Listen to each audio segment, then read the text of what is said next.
Hello. Can Good everyone evening hear and me welcome to okay? a second chance. My name is Philip Jones.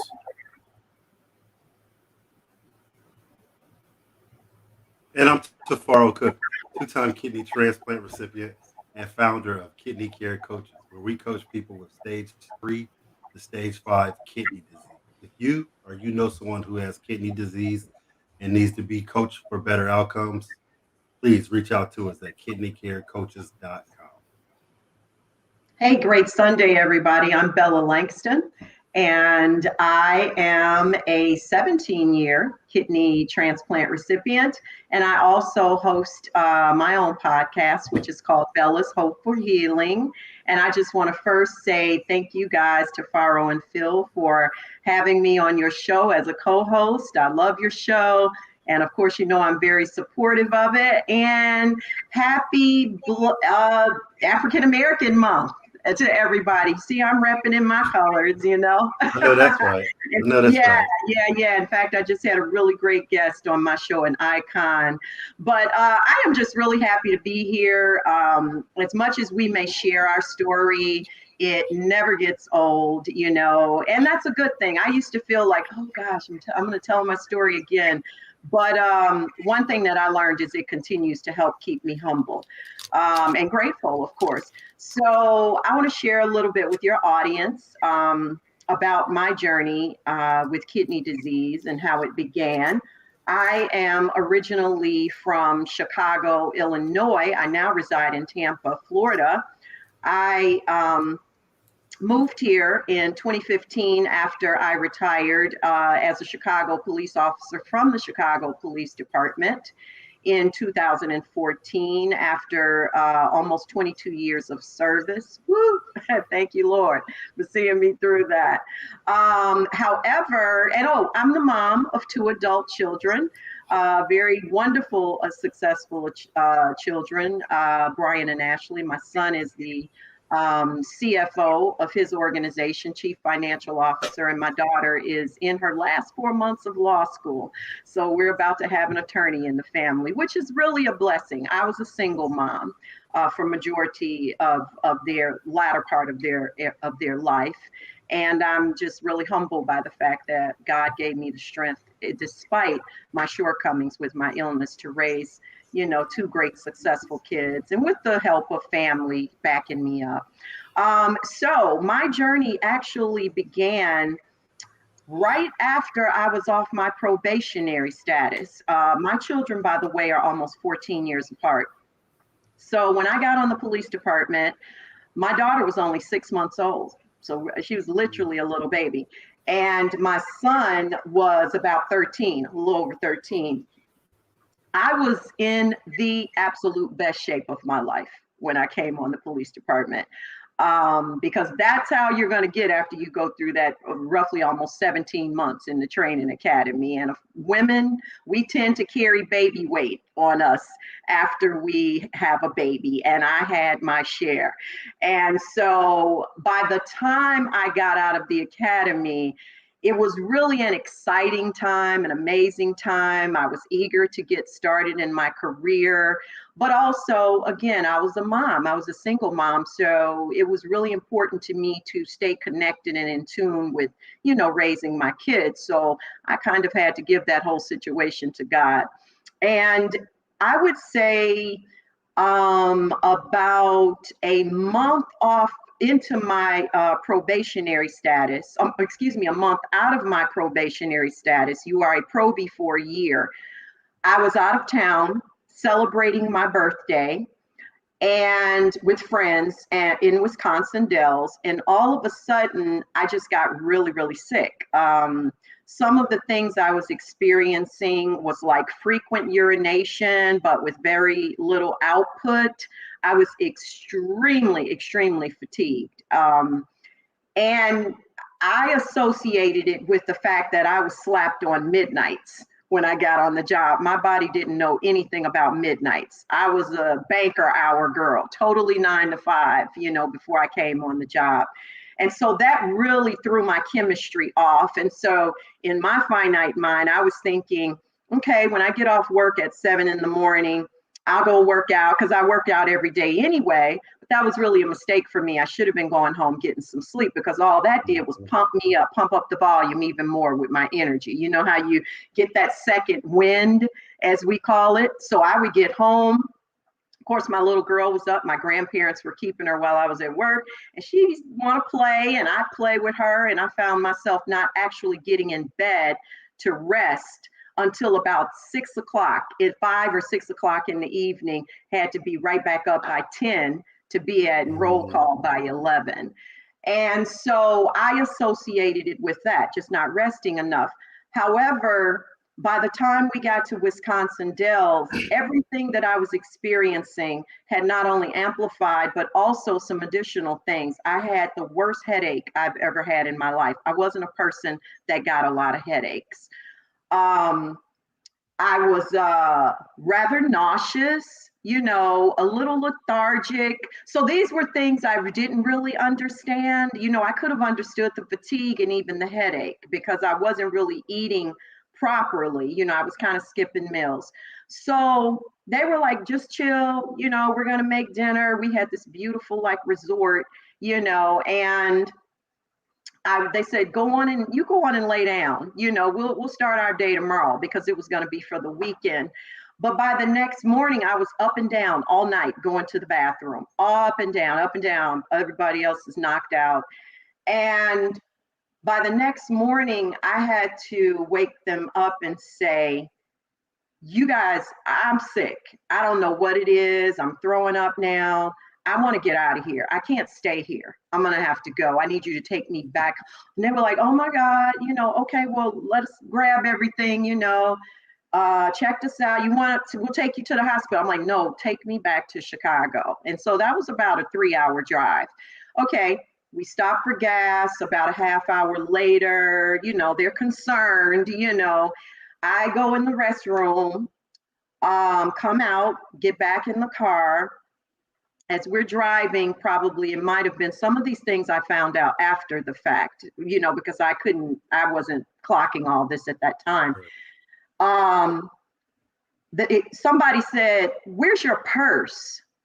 And I'm like, what? And they were like, your purse. You took your purse in the restroom with you. Where is it? And I was like, by then I had this kind of aura about me where I was feeling very agitated. I couldn't explain it. I didn't want to really talk to anyone. It was the weirdest thing I had ever experienced in my life, because that was so not my personality. And I said, I don't know, and I don't care. That's what I remember saying, right? And they said, wait, didn't you have your weapon in your purse? Because they were police officers too. I didn't say a word. I just felt the car do a fast U-turn, cross over, I guess, the highway and go back. I found out later, sure enough, there was my purse in the stall next to the toilet. My gun was in it, my service weapon. I had probably about $200 in cash in it, my badge, ID. I would have been in a lot of trouble. Okay. Not to mention if someone had taken, my weapon and things like that and committed a crime. So that was a big concern for everyone. So anyway, we're rolling again. And I dozed off to sleep. And I remember when I woke up, you know how if you laying back, and I started blinking a lot, and I'm a contact lens wearer. I am totally nearsighted. I have been since the 7th grade. And if I don't have my lenses in, I have to wear, my glasses.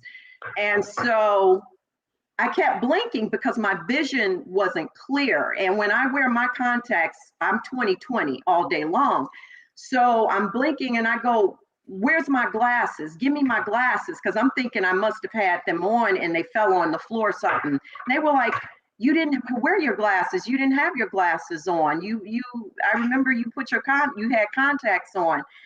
And I'm like, what? No, I must have had them on because I can't see. I cannot see. And maybe in the snap of a finger, guys, my vision completely left at that point. I was literally blind. And I said, oh my God, I can't see. I'm freaking out. I'm blind. And you know how somebody will go, how many fingers am I holding up? I'm like, I don't know. I can't see. Don't laugh too far. How many fingers am I holding up? And of course, I'm like, how the hell should I know? I can't see. And I just remember that gas gunning, right? And just zooming all the way to Chicago, about an hour away. And I can't really say, I mean, people are generally, when they're smart, like, her person I was with, they're going to engage in conversation with you continually, because it's obvious I'm very, very sick, something going on. And I just remember being pulled out of the car. And I'm screaming because that headache is so excruciating now. I literally felt like my head was about to burst. And I felt the blood pressure cuff go on my arm, and they're talking to them, telling them everything that was going on. And so here they come talking to me, and they're asking you all your stats. And when you feel in some kind of way, I know those are questions that have to be asked, but you just like, look, just help me with this situation. Stop asking me about my family freaking history. And, this is what I'm thinking. So I'm telling them as much as I can, because at this point, I'm very anxious and I'm in a lot of pain. And so she said, okay, you're going to be fine. This is what we're going to do. Oh, by the way, my blood pressure was at about 190 over like 100 or something, 100 and something. Literally, they told my family later that had I gotten to the hospital 20 minutes later, I was about to have a stroke. Stroke, right. Yeah. Bella, let me ask you something real quick. Sure. No, you're fine. This is an amazing story, and I apologize for laughing, but the way you said it was so funny. That's okay. That's okay. All right. The first question I have before you go on is, your kids being, 6 months and 13. How did they feel when you were going through this process? When they saw everything happening, what was their thought? Yeah, well, so of course there were no thoughts for my daughter. Like I said, she was an infant. My son was very concerned, because he'd never seen his mom sick other than maybe a common cold. And again, you see your mom go from, just being the plump mom because of the baby, and within 7 months, I'm You're Superwoman. Exactly. Mom, wow, I got little muscles and everything. I'm muscular. In fact, Mr. T's brother, you all knew Mr. T. He was my physical trainer in the academy. He was a police officer. And so he was hard on me. So my son didn't quite understand, well, what's wrong with mom? What are you saying? What's going on? Is she going to be okay? So that's what he was thinking. Yeah. Go ahead. Go ahead. Continue on, because I have Sure. several Yeah, questions. yeah. So the nurse came up to me and she said, "We've got to get your blood pressure down and we've got to do it like quick because you're in a state where it's not going to be good. So what I want you to do, because again, I'm blind. I can't see anybody and I keep asking, why am I blind? Why am I Right. blind? Oh my God, it's okay. It's because of your blood pressure, we believe. Open your mouth, lift your tongue up. We're going to give you, I think it was called nitro or Hmm. something like that. And what's going to happen is it's going to take your blood pressure down really quick. But unfortunately, it's going to give you a headache." I'm like, H to the no. My head is about to explode already. We don't have a choice, honey. It's going to be okay. We'll deal with that next. So, of course, I complied. Of course, my head, I thought I saw it, my brain shoot out of it. I don't know, but it did get worse within the next 10 minutes. And so by then they had me in the back, and they're working on me and doctors are coming in and everything. And I did get great service. And I won't just say because I was a cop, because I heard them sharing that, but they do try to take care of law enforcement, when something goes wrong with us. And there's nothing wrong with that. Yeah. Yeah. So right away, I'm feeling rather woozy because I think they were giving me something to calm me down, Hmm. and so, my friends knew who my family were. So they're on the phone, and all, it's just a lot going on. And I'm like, and so next thing I knew, I fell asleep. But bottom line, a lot of tests were done during that time. And when I woke up, I still couldn't really see. A little bit of my vision had come back because I just remember it was, now I'm back to that nearsighted Bella. It's really blurred and, but I can see figures and everything is not crystal clear yet. And the doctor said, "So listen, here's the deal." And that's when he kind of said, "I really need to ask you, is there any type of diseases in your family, your kidney disease or anything like that?" And I go, "Yeah." And he said, "Who is it?" And I said, "My grandmother." "Is she still alive?" I said, "Yeah, she's actually on dialysis. She's been on dialysis probably for like the last 7, 8 years, He said, "Okay, okay. Well, listen, here's the deal, Bella, with you. You too are having a problem, excuse me, with your kidneys. And what has happened is one of your kidneys is down to like 25%. Okay. And so that was your body. What your body has done was it's triggered and it's like, hey, something's wrong. Your other kidney is still fine. However, unfortunately, what has also happened is as a result of that damage is you have a kidney disease now. And I'm just remember looking, I couldn't really see him clearly. I'm just looking at his his figure standing there, and I said, "What? No, no, no, stop, no, no. I am in the best shape of my life." I'm like, the police department would have found that out when I had a physical. They would have found that out. That physical was extensive. He said, "No, I'm afraid I'm not wrong. We checked it twice, and what it's called is focal segmental glomerulosclerosis." And I just remember, excuse me, what the hell did you just say? Right. Well, I don't have no focal sarcobata. I don't know what you're talking about. Something else. So they short term it FSGS, and I see why. So he said, "No, and it's going to be some people coming in here talking to you, but I want you to know we're going to take good care of you."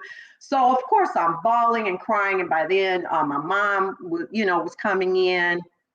And so in the interim, a couple of days later, after being in the hospital, this is exactly, the deal. I got my sight back the next day. It came back completely because my blood pressure stabilized again.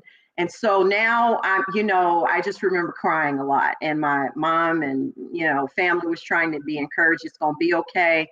And they were telling me about some things to process. He said, bottom line, eventually both your kidneys are going to they're gonna dissolve pretty much. Go ahead. Bella, let me ask you another question real quick. This is a pretty amazing story, but like the information now, did you recognize, like, was you retaining any fluid when you were going through the process of exercising and even going through the PD department, working out and everything? Was you retaining any fluid? Could you tell that your urine was foamy or anything like that? Was there Right, any I understand. No, definitely not any edema, which is pretty much what you're talking about. Right. Now, if there was a little foamy urine, I will say this: during that time, being someone that didn't have health issues, I probably didn't pay attention to it. So I can't truly answer that question during that time. However, when it got to a more progressive stage, yes, most definitely, because I after going through the anger, the why me, those stages that you tend to go through, and then acceptance. Once acceptance came, I said, okay, let me start educating myself on this. And I knew quite a bit because my grandma, like I said, my granny had it. We were close, and she was so devastated. And I just remember her saying, I'll never forget when she found out, because she didn't know why everybody was leaving the house, except for who stayed with her. She said, oh my God, I never wanted this for you. I never wanted this to happen to you. And I always prayed that it wouldn't come down on my the children or whatever. Yeah. And I said, I'm going to be okay, Grandma. I'm going to be all right, And so, and I was, and how you guys know how a lot, they want to put you on meds at first. Certain meds to try to slow it down. One of which is what? That little nasty. There you go. There you go. And I remember nasty side effects, and it tastes nasty. Girl, I know. And here's the thing about it. I was not as knowledgeable in it back then. However, I knew of it because of other people I knew that had been on it, and I saw what it did. And I go, wait, is that steroid that blows people up and makes them look like a big balloon? That was so wrong to say it like that, but that was me back then, Right. And they go, well, yeah, you will gain some weight, but we'll rewrite. I said, no, I'm not taking that. I am a cop. I cannot be running around chasing nobody like the Goodyear blimp. I'm not taking it. Tell me what I can do or should do in lieu of taking that. Just tell me the changes that I need to make. So they start spilling it out. Like, well, so cut down on your red meat because of the protein. You're spilling a lot of protein. And by then, guys, it was in the urine. I could see the foam. I knew what to look for. And I go, no problem. I'm cutting it out. No, you don't have to cut it out. Just in moderation. I'm that girl. If I'm not supposed to take it, it's gone. And to this day, that was 19 years ago. I never touched it again. I respect I respect that. Yeah. Yeah. And so I made lifestyle changes with regard to eating because it wasn't physical changes required because I was in great shape. I continued to work out.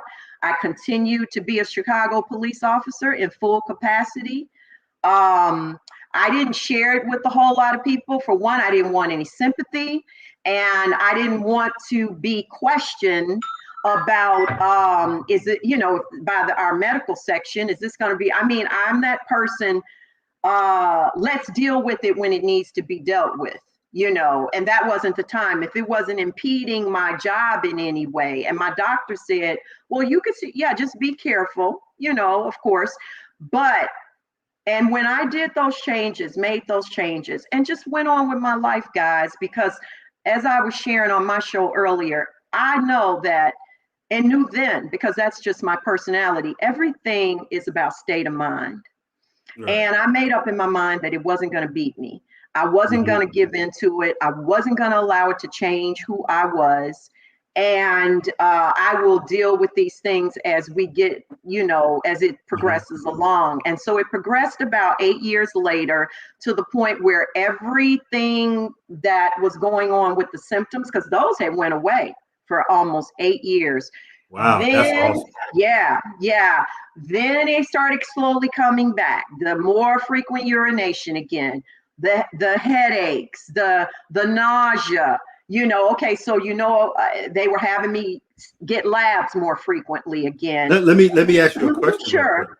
Sure. So, and I want everybody out there to know this. So with diet and nutrition, you stayed healthy for 8 years, still in the full capacity of the Chicago Police Department, doing Correct. everything and a mother of two. Now that to me, that's amazing right there, because we don't see too many people, slow the progression for 8 years. Yeah. Doing the right things. And I commend you for that, because Thank you. that's what I'm talking about, where you took the bull by the horns, like, okay, I'm gonna handle this. And the good thing was you were already in shape, and that's wonderful too. But let me ask you this question. Yes. You said your grandmother had it and you had it. Did anybody else in the family get this same FSGS? No. And her disease wasn't even FSGS. Hers was nephrotic syndrome. Okay. Which is total. Yeah, it's a difference. Yeah.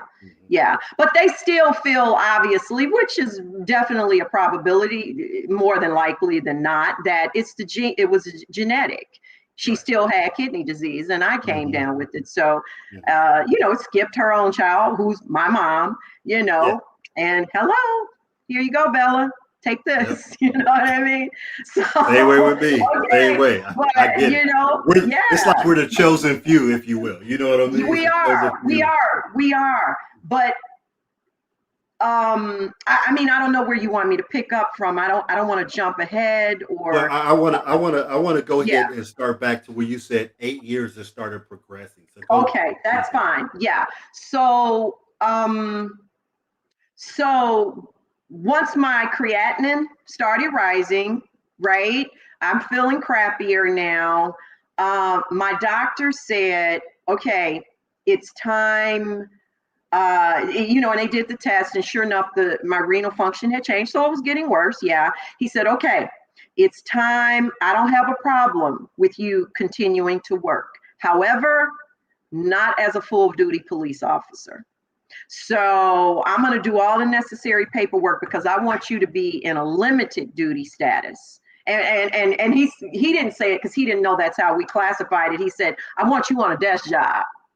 And what is that called? Is it called a desk job? I said, it's called limited duty. He said, then that's where I want you. That's how it was said. He said, because your health now is at a more sensitive state, and you don't need to be out there fighting anybody or getting extremely hurt or fall on, your side, whatever. He said, it's time, and I'm like, okay, and so that's what I did. My job, we have our own medical section on the job, as it's called, and you go down there, they work with the doctor, to go over your paperwork and confirm everything. And at that point, I was put in administration, in other words, which was great for me, because my body wasn't under as much stress and pressure, so to speak, as well as mentally. You on the street, you got to be focused. You got to be sharp, what I mean? It's not a cakewalk. In Chicago, okay? So you got to be sharp. We're not talking about Mayberry. We're talking about the city of Chicago. No, we're not talking about Barney Fife stuff. No, that's not going to cut it. Right. And during that time, I've been through Chicago, Cabrini Green. You was in full effect with everything. I worked in Cabrini Green. Yeah. And other thing I didn't share as far as work, I wasn't only working as a Chicago police officer. We are good for side gigs. I was also working part-time for the Board of Education as a truant officer. Because by then, my son was, of course, already in high school, but my daughter was now in school, preschool, you know, in school, not preschool. She was older than that. So it's not like I She had had to to be run like 8 home or to the. 9, so she had to be Yeah, like exactly. third or Exactly. It fourth wasn't like, grade, if you will. Yeah. yes. I'm forgetting, I fast forwarded it. Mhm. And so there was no reason, like when she was young, to run home. You know what I mean? That Right. everybody was at school. Yeah. And then I did moonlighting gigs. I mean, I was that girl, had money coming in from everywhere. Yeah, I mean, it's some of my friends who are police officers. They do security. They do truant yep, officers. They do yeah, sometimes road work where they doing stuff like that. So there's exactly. always other opportunities to make Hmm. money. And you're right. So Hmm. you were just that boss lady doing all those things. Yeah. But And Bella, what? yes, Let me ask Phil something. Phil, should we sure, take a commercial or should we keep absolutely. going? Pardon me? Oh, I'm I'm talking sorry. Yes. to no, you're fine. Phil, should we do a commercial or should we keep on going? It's up to you, man.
Okay, we're back with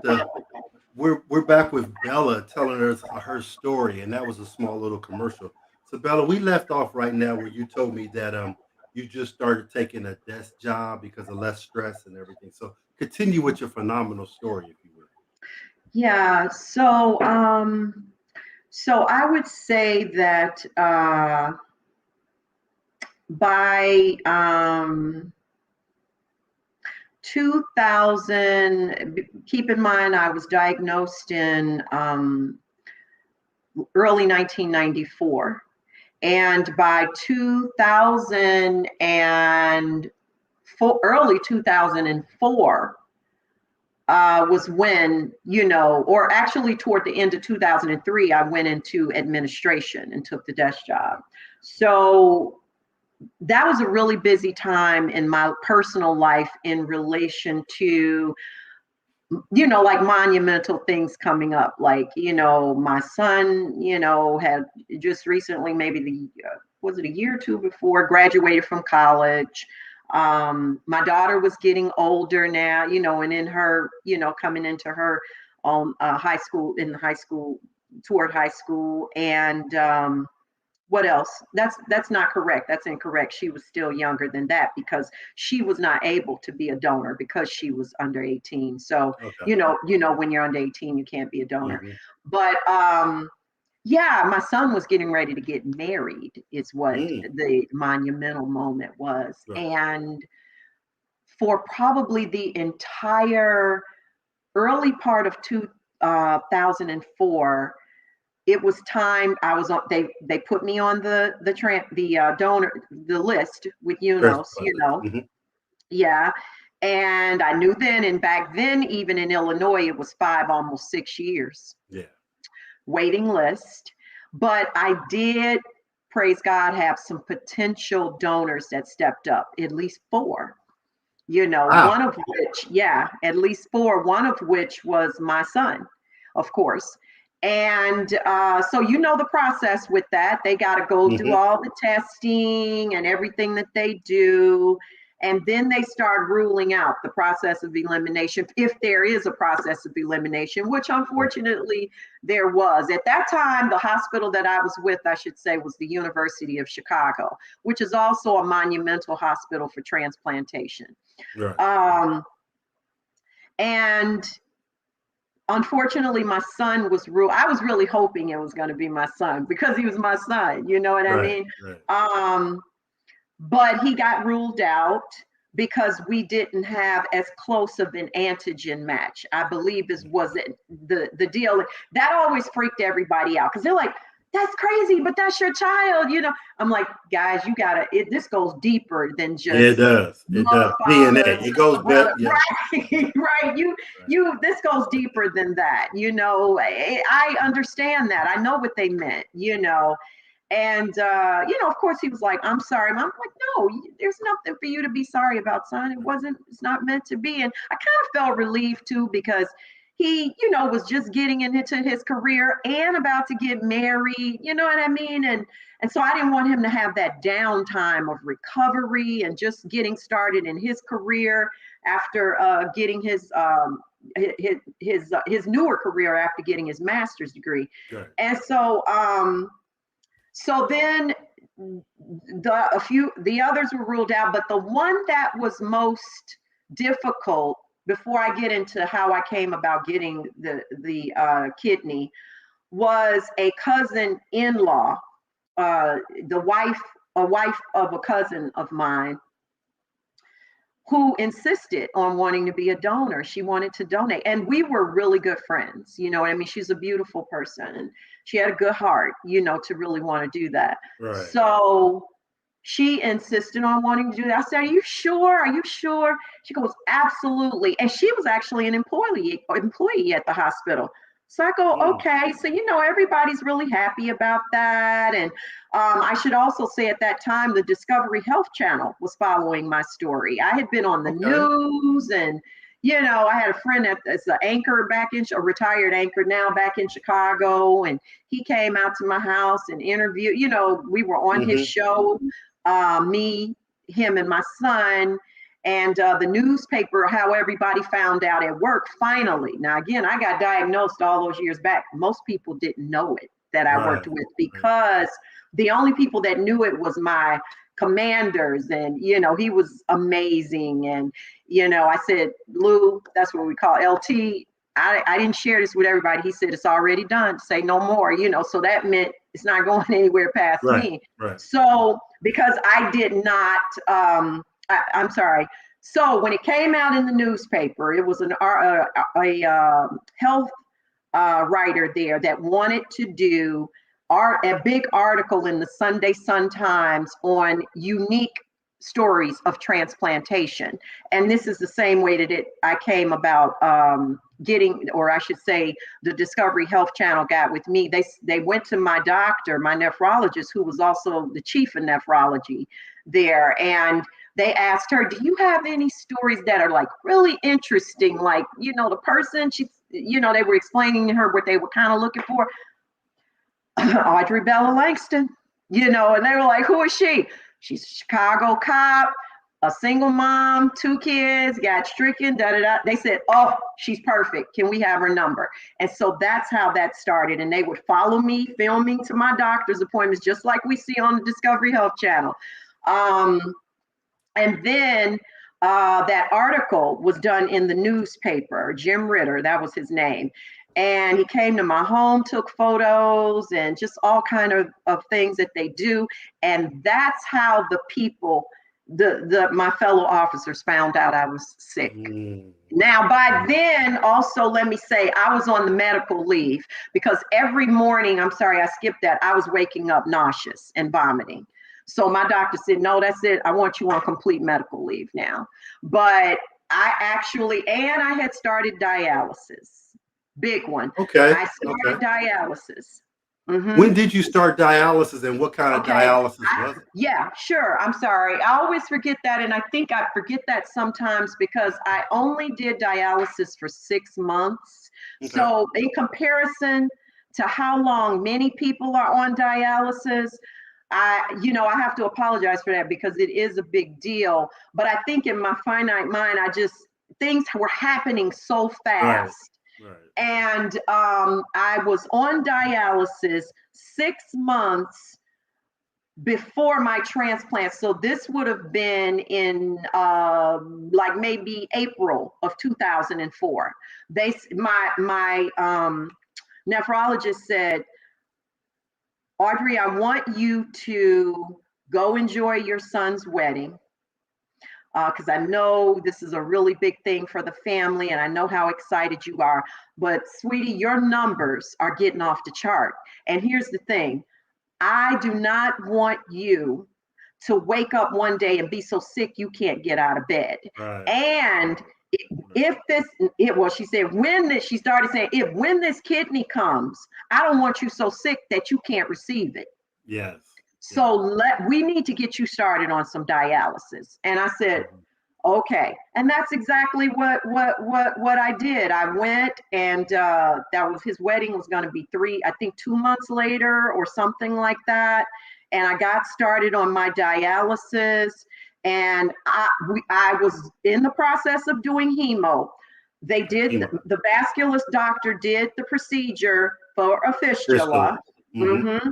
He said, okay, it's going to be, he was doting on his work. The University of Chicago is also a teaching hospital.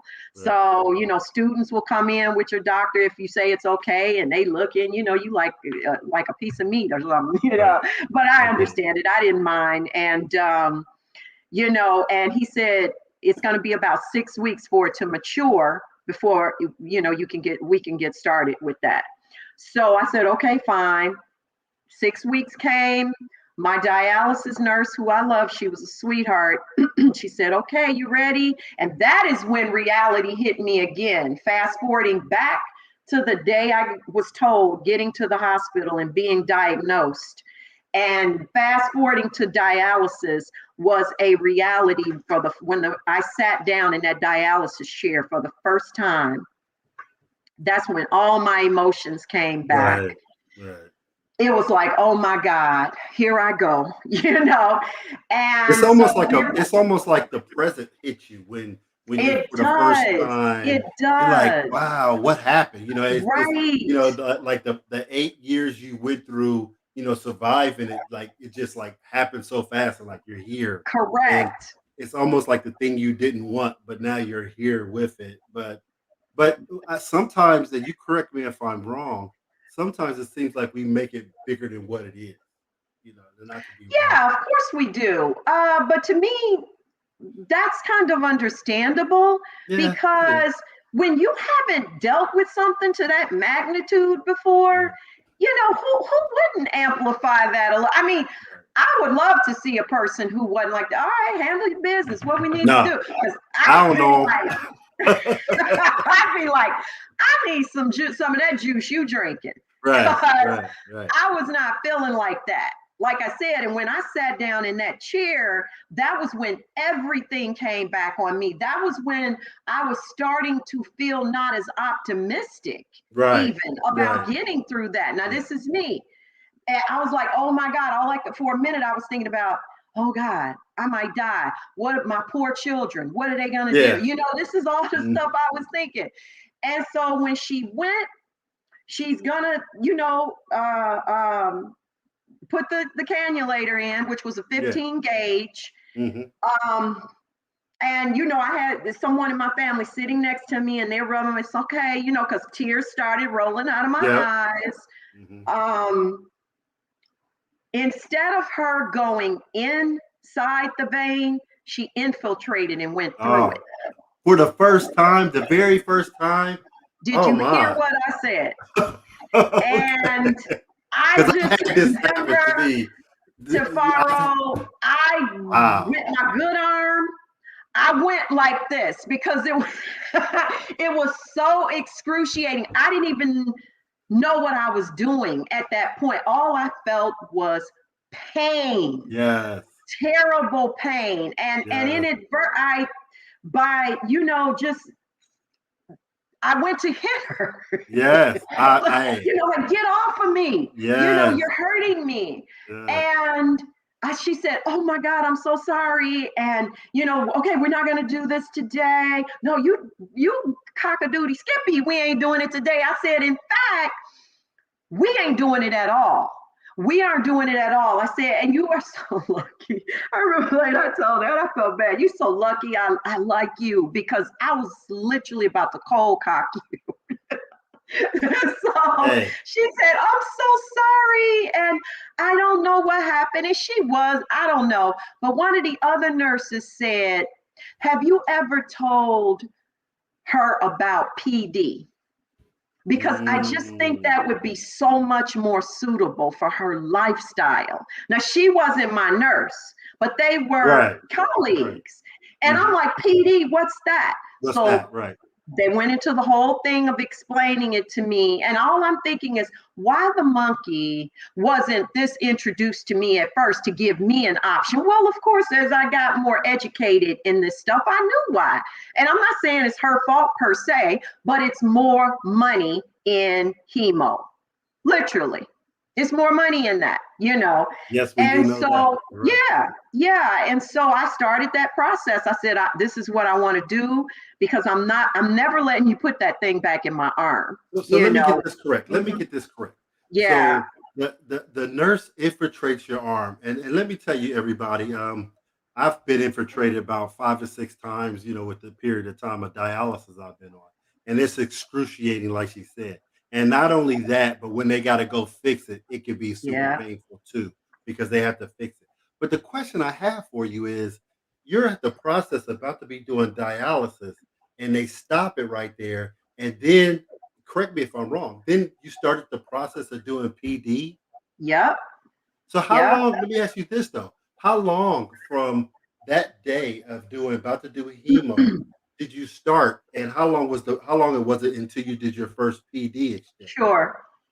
I had the procedure for the PD port within about 2 days, 3 days, about 3 days later. Let me ask you this though. You didn't feel that bad? You still felt good? I was fine. I was fine. My problem was how bad my arm was hurting. Now that was bad for a week, but that did not prevent me from, saying, no, I can't do that surgery yet. Right. I wanted to get that surgery out the way. And mind you guys, because I wanted to be right for my son's wedding.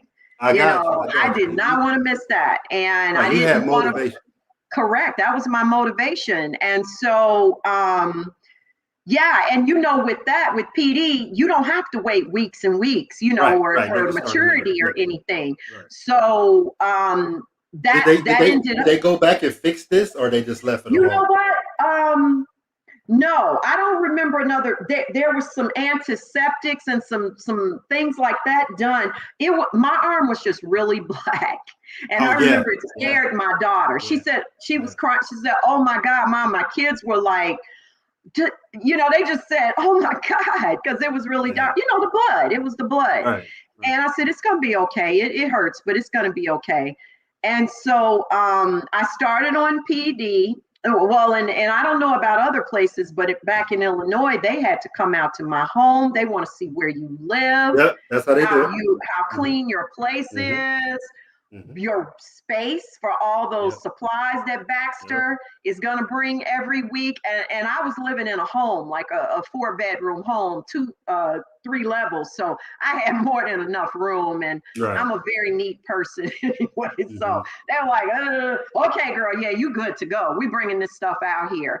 Right. I had to train for a couple of weeks for Hmm. 6 hours, about 3 days, 4 days a Yep. week. Yep, they were very serious about you need to know what you're doing. Someone had to train with me. Hmm. They wanted two Hmm. of us so that if something went wrong, then that Right. person could be able to help.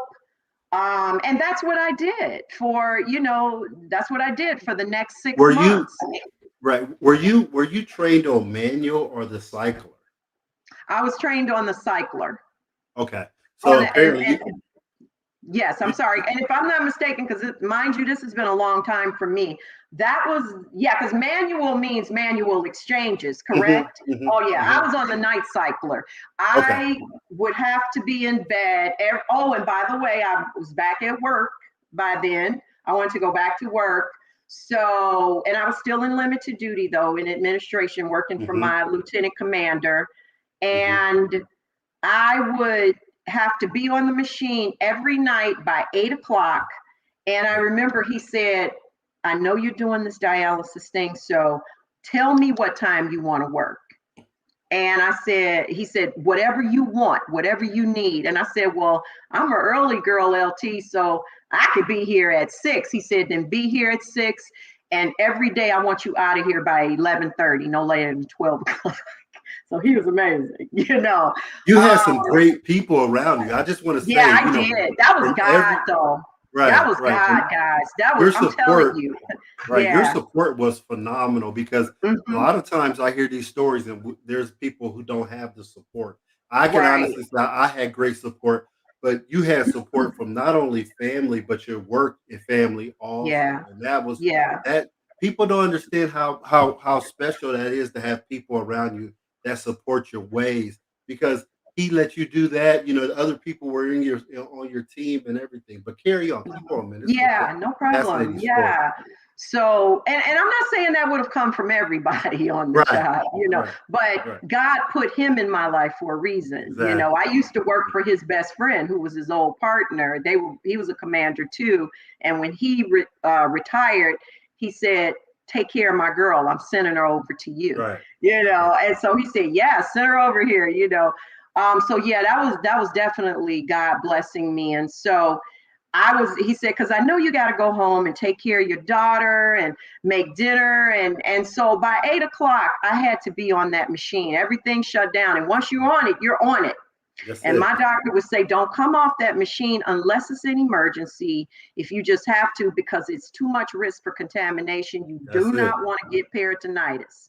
Did you ever get peritonitis? Let me ask you Never, that. never. Good, Mm-mm. good. I was That's like, I was surgical with that too, right. man. And I that's one mean, thing I could give. Like, what's one thing I do like about the cycler opposed to manual? When I did manual, I had to do 5 exchanges a day. So that's 5 times that you're taking the risk of getting mm-hmm, peritonitis. mm-hmm, Opposed to the cycler, you just hook up and then once you're done, you're off. You know what correct. I'm saying? So I do like Right. that process. But keep on going with your story. Yeah. So 8 o'clock, 8 p.m. Um, And my room, my family, my room was set up very convenient, fridge in there, everything, micro, so that if I wanted something, I didn't have to leave the room. And the court was really, really long. And I had a master bath, in my bedroom too. And I would cycle through the night until, I'm looking at my clock, about 4:30 in the morning is when it would stop. They would go through I wanted to say it was either 2 or 3 of the big bags of the dialysate. And they'd be empty, because I bought a special shelf for all that stuff to sit on. And I'd take the tube off, clean it. There was somebody I found that makes the covers for it, that you put it in. I'd wrap it up real good, put my little special plastic tape stuff on it, jump in the shower, put on my uniform, and go to work every day, the whole time, the whole 6 months. And that's another reason, like I said, nobody knew, because I still did everything that I always did. And so when everything came to a head, moving forward toward transplantation, when that last person I was kind of touching bases on that was part of the family, she, unfortunately, we were there, everything was a go. Everything was a go. We were sitting down with the transplant team. Discovery Health Channel was filming this whole thing at that moment.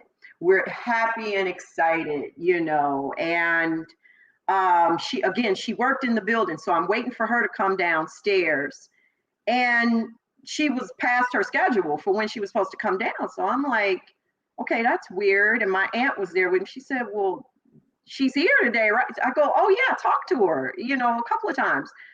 So she, finally she calls, maybe not even 5 minutes after that. I said, hey, what's up, girl? We're waiting on you down here. And she said, oh, I got some bad news. And I'm like, what? I'm thinking something happened in the hospital or something, She goes, unfortunately, because I'm going to have to back out. I said, what? And I'm sitting here, I'm holding the phone. My face is like this because Discovery is filming it. Like I said, what did you say? I'm going to have to back out because, I just got some things going on. And I should say this because this was really important. And there's gaps in here because it's a lot. Yeah. 3 weeks or a month before this happened, she started having marital problems where her husband literally served her with divorce papers. Can you imagine serving? First of all, the way it was done, I won't even go into that. The way it was done was foul, number one. Number two, and they were together. It's different when you're not together. Right. You do this also to your wife in the middle of when she's trying to save someone's life. What kind of person does that? But anyway, okay. I tried to get her to back out when she told me these things that was going on with them. I said, right. No. Girl, first of all, I'm so sorry. I'm so very, very sorry. You need to work on your marriage. This is not good. But last thing I want you to do, I do not want you to do this. It takes too much focus. And, right. This is a big deal. So it's okay. Exactly. It's okay. This is, like I said, a month before. No. I want to do it. I feel God is leading me to do this. This is why I want to do it. I said, no, but are you sure this is? Yes. And when I had my next doctor appointment with my nephrologist, I shared this with her because I was really concerned. Right. And she said, she listened to me patiently and she's looking at me and she said, you know what? I commend you. I said, me? For what? She said, it's not many people. People in need of an organ to live would not sit and be as overly concerned about the person that's willing to give them that organ and try to talk them out of it. She right. said, so yes, I do commend you. Right. She said, now, this is a grown woman. She knows what she wants to do. She said, if God is leading her to do it, let her do it. Let her save your life if that's what she wants to do. Maybe this will be the glory that comes out of it, even if she and her husband do get divorced. I still felt some kind of way, but I received her point. So I told the person, okay, now fast forward back to that day, and this is what you do. And you say it's for financial reasons because you can't stop working because your mom needs some financial help. I kind of knew a lot of the family things, things like that, but it wasn't for me to judge her. I mean, I was very upset because But the I day told of, though, that's where I'm at. I'm the at the day day of. of. Look, we could have said this the day before. We could have talked about it the day when I questioned you on this. But the Right. day of it, Right. wow. The Yeah, day we're sitting down yeah, again with the transplant team, this is a go, right, right? right. And it's being filmed. And that was another thing. I said, cut the camera off because they knew Yeah, something was going on. And right, I started crying and, right. because I was tired, guys. Yeah, So I said, you know what? Okay, so fine. So that's what happened with that, and even my team, even the Discovery team was sad for me because it was like we were family by then. They had been right. following me for a while, and so anyway, here we come. Fast forward to my son's wedding. Now, my godson Roger did not live in Illinois. He was finishing up his master's degree in Tennessee. Okay. He came in because he was my son's best man. My son had a really big wedding and a big wedding party. And we're at the rehearsal dinner. So my kids know, everybody knows in my family, everybody's kind of upset with her. And I'm like, don't be upset. Not my son. He said, Mom, this is people. And I said, yep, you're right. But some people were really kind of ticked off because they felt like that was totally wrong the way it was done. Was she You at the know, wedding also? no. She wouldn't have Okay. been. She wasn't. No, and she was Okay. not. It had her not being invited had nothing to do with that. Again, Okay. this is a distant part of the Right. family. Yeah. Right. Um, so anyway, not she, but my godson didn't know. We had not told him, about this yet. And so he came up to me and hugged, God, Mom. So he's thinking this is a go. When is the transplant? Because I want to make sure that I come back home so I can be there and yada, yada, yada.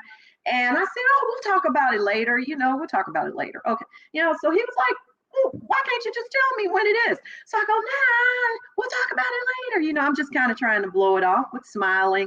So I found this out later. Of course, he went to my son and he goes, I found out later. He goes, hey, I just asked God, Mom, when is the transplant? Why do I feel like she's just kind of blowing me off? Is everything okay? He said, oh, she didn't tell you. He goes, tell me what? And he said, she backed out. The person backed out. He said, what?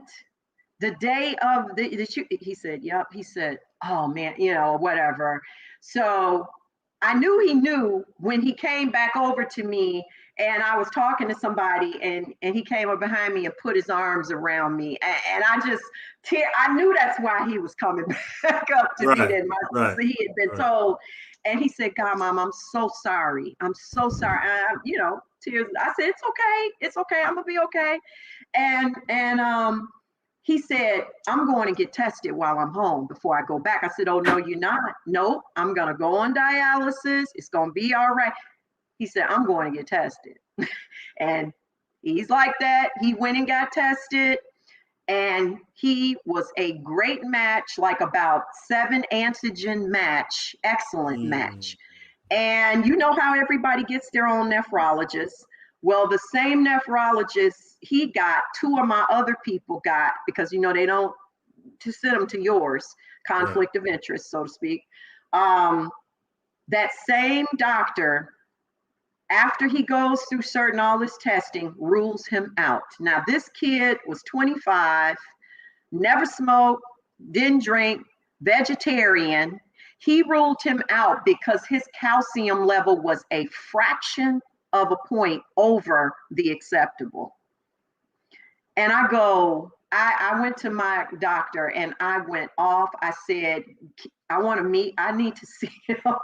And I asked him, have I wronged you in your life? Am I somebody? Do I remind you of somebody? I said, he's like, why? What do you mean? I go, you've ruled out 3 of my people, 2 of my people, and this one is as healthy as an ox. Why?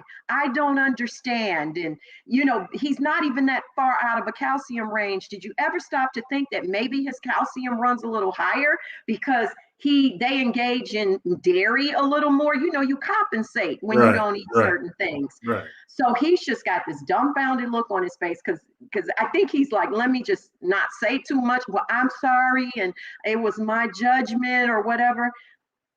So my doctor talked to me after and told me, unfortunately, I can't overrule him.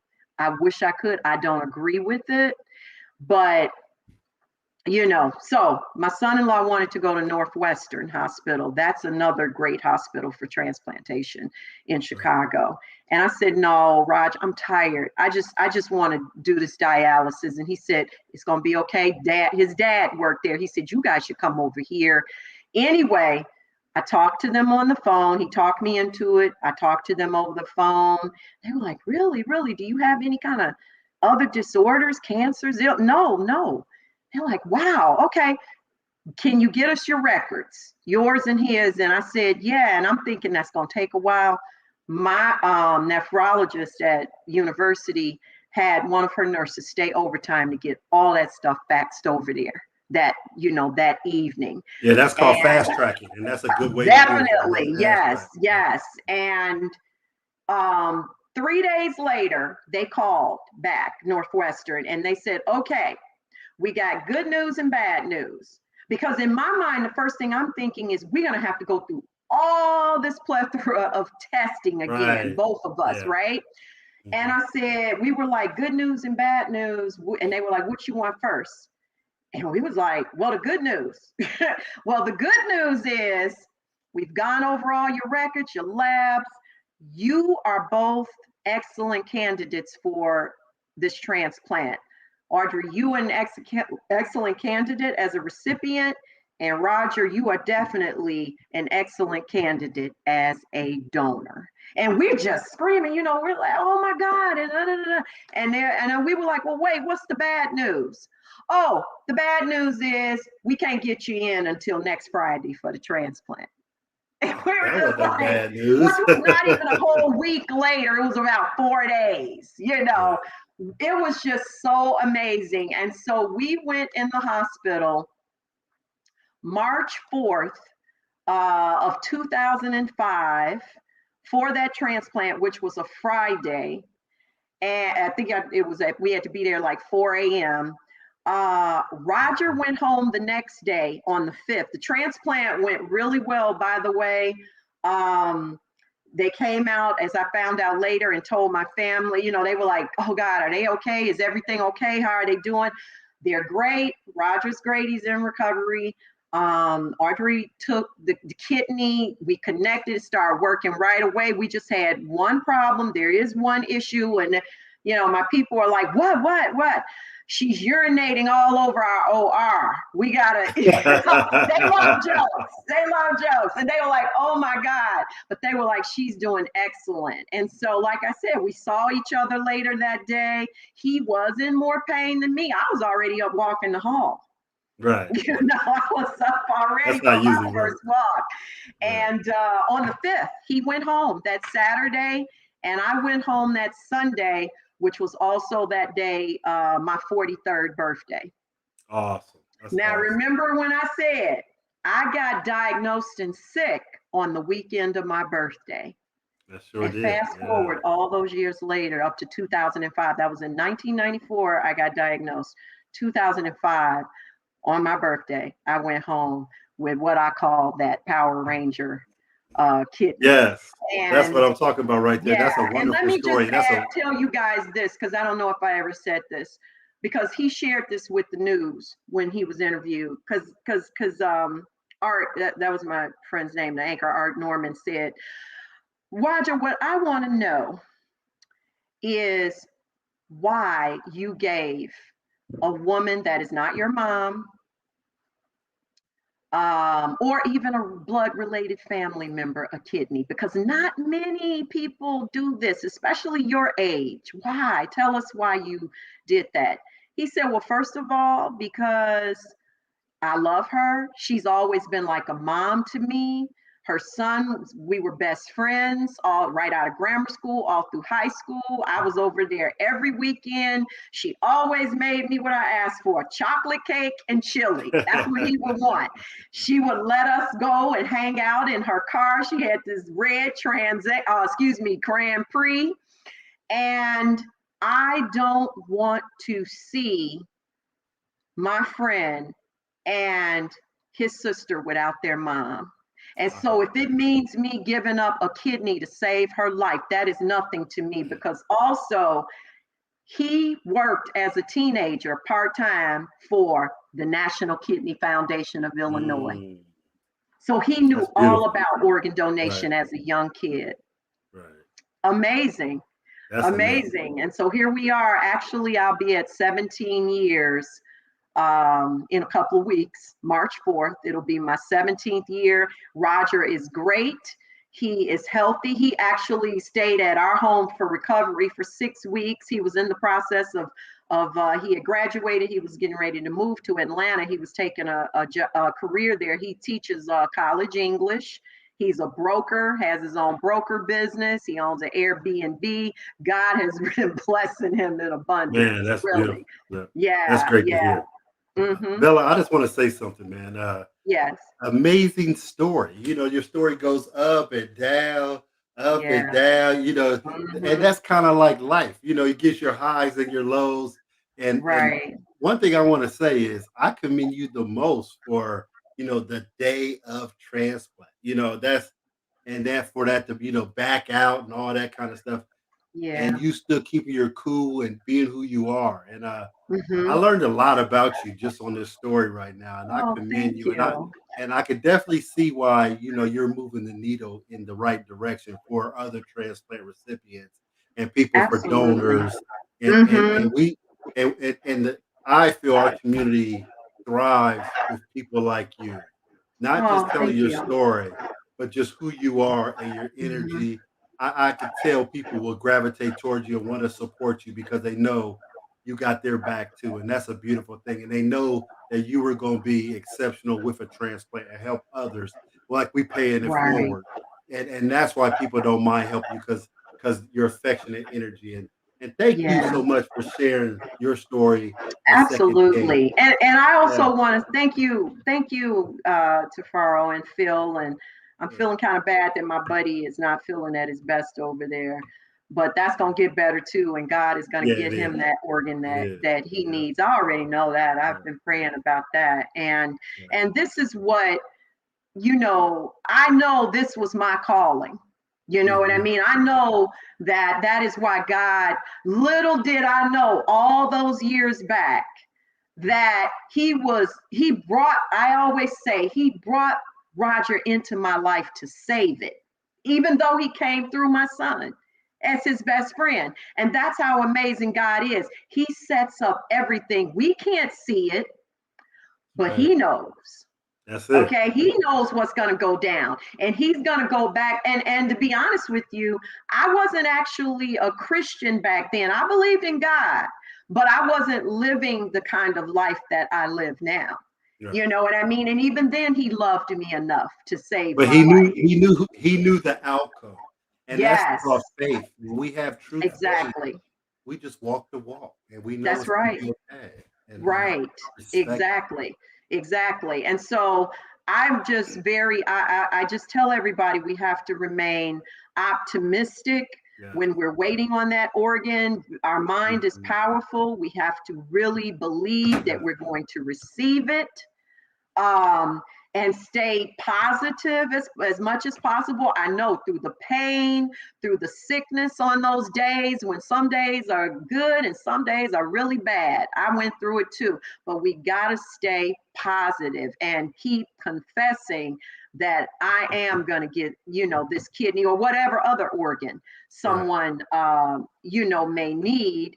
And also, it's important, everybody may not pay it forward in the same way such as you, I, and Philip do. And that's okay, because everybody's not that Right. out there person to get and talk Exactly. in front of people, a Mhm. speaker, a public speaker. Right. However, it is something that you can do to give back for that gift of life Right. that God gives you, because he is watching you really closely after that.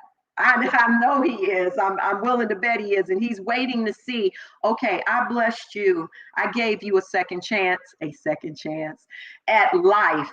Now I want to see what you're going to do with it. Who are you going to bless? That's And it. when our time comes, when we do leave this earth, I do truly believe that's the first thing God is going to ask us. I don't want to hear about your doctorate degree and you graduating Right. summa cum Mhm. laude. It's not going to be Mhm. split up in lines like that. Oh, you graduates, come on over here. It's going to be, what did you do for my people Who'd you during this serve? time? That's what it's about. Who Who'd did you serve? Right. That's true. So thank you guys so much Thank for you.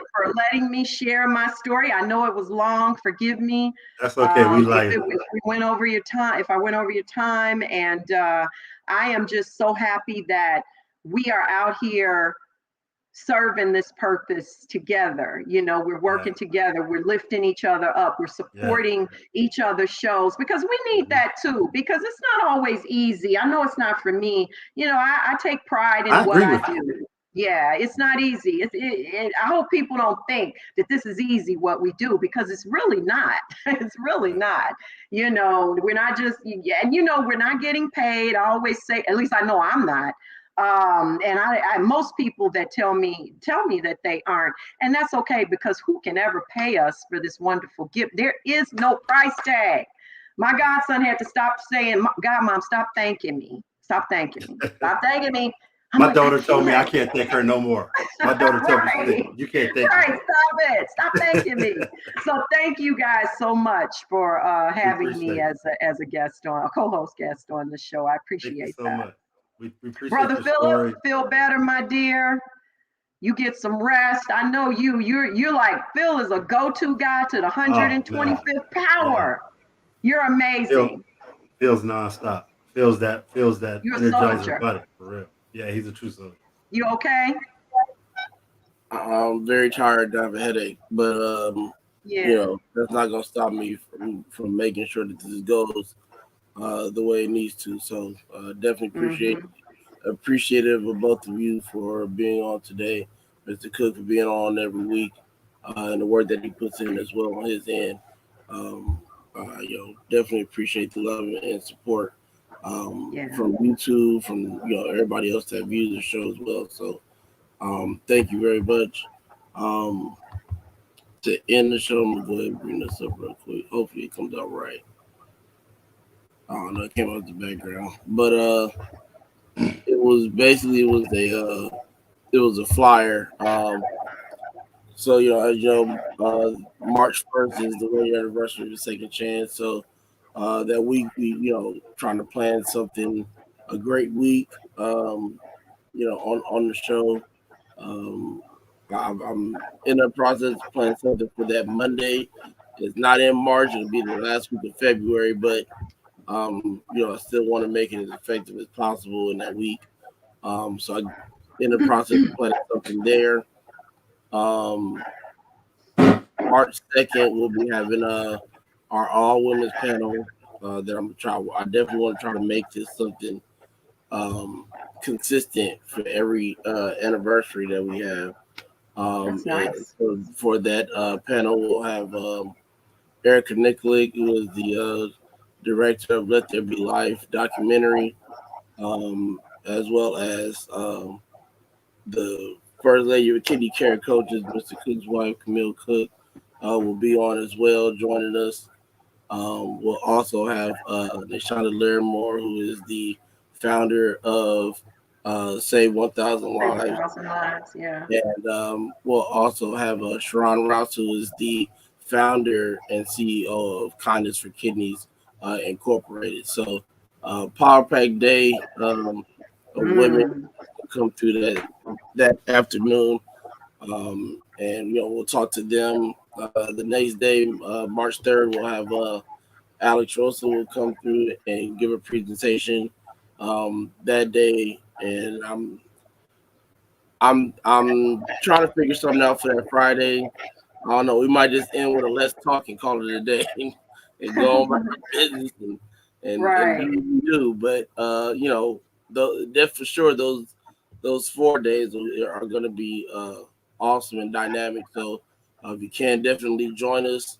The flyers for some of these are out Definitely. already. I'll be coming out with some more soon.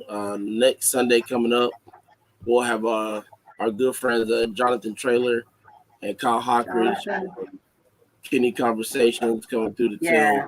why they started kidney conversations and what they're planning on getting uh, out of that, and what they plan on giving out and putting into the community.